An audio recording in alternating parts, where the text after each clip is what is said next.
Señores,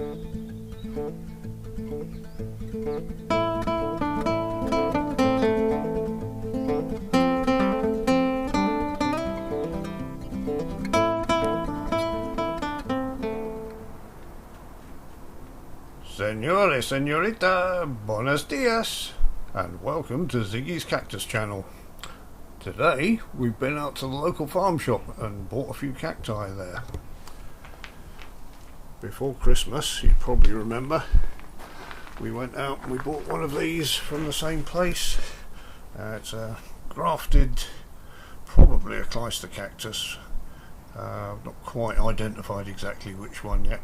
But you can see the stock that it's on, which is a dragon fruit, and the stock is obviously dying. You can see my finger through it there.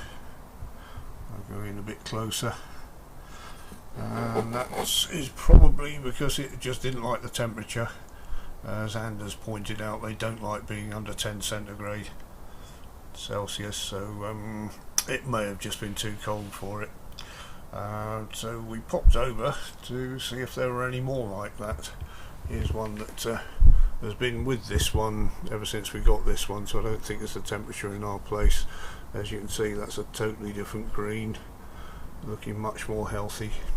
But when we got there, I was expecting to see most of them like that. They're not. They're on the way out. You can see there's sort of speckles on that, and it's starting to lose its colour.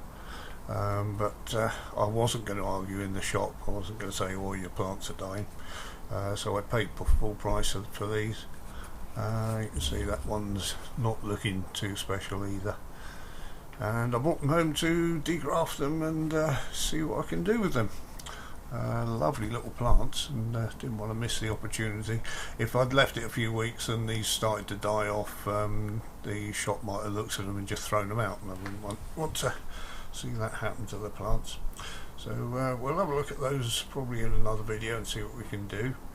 The other things we got today, I felt sorry for this one. He's probably Pilosus cereus, azurius maybe.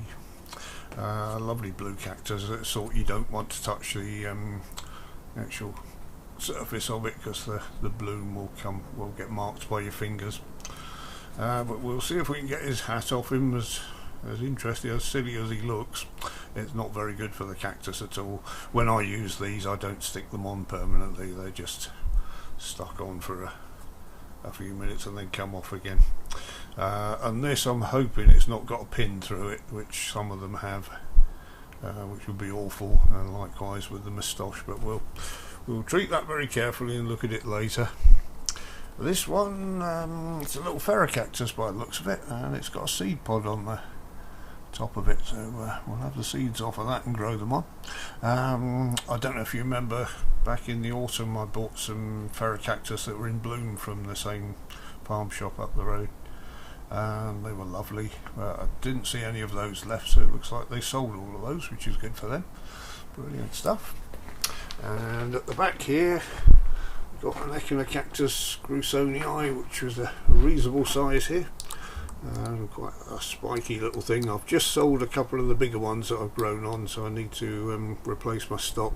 My seed grown ones aren't this size yet, so I need a few to grow on for sale, and that one looked ideal, so I shall pot him up, put him in some nice compost, give him a feed, and grow him on a bit.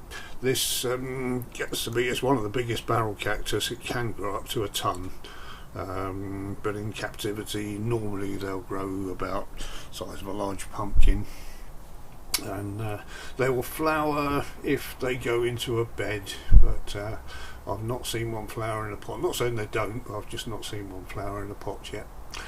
And where they come from in Mexico, in the habitat, they're nearly extinct because the Mexicans flooded the valley that they grew in for a reservoir, but there's so many in cultivation now that it's not in danger, which is a very good thing.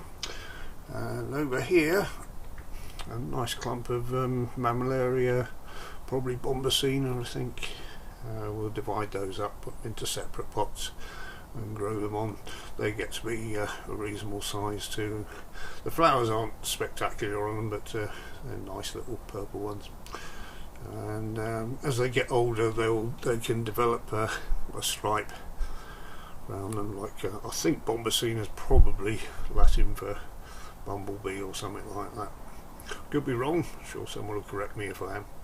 And at the back here we've got a couple of planters which were a reasonable price. I thought I'd drill those and plant them up, and it wasn't until I got them back here and had a look I saw they've got a Christmas tree on the side, so that's probably why they were getting rid of those. Let's see if we can carefully take that off and clean it up. I don't think everyone will want planters with a Christmas tree on, but there we have it. Thank you very much for joining us today. I'm sure I'll show you what I've done with them later on.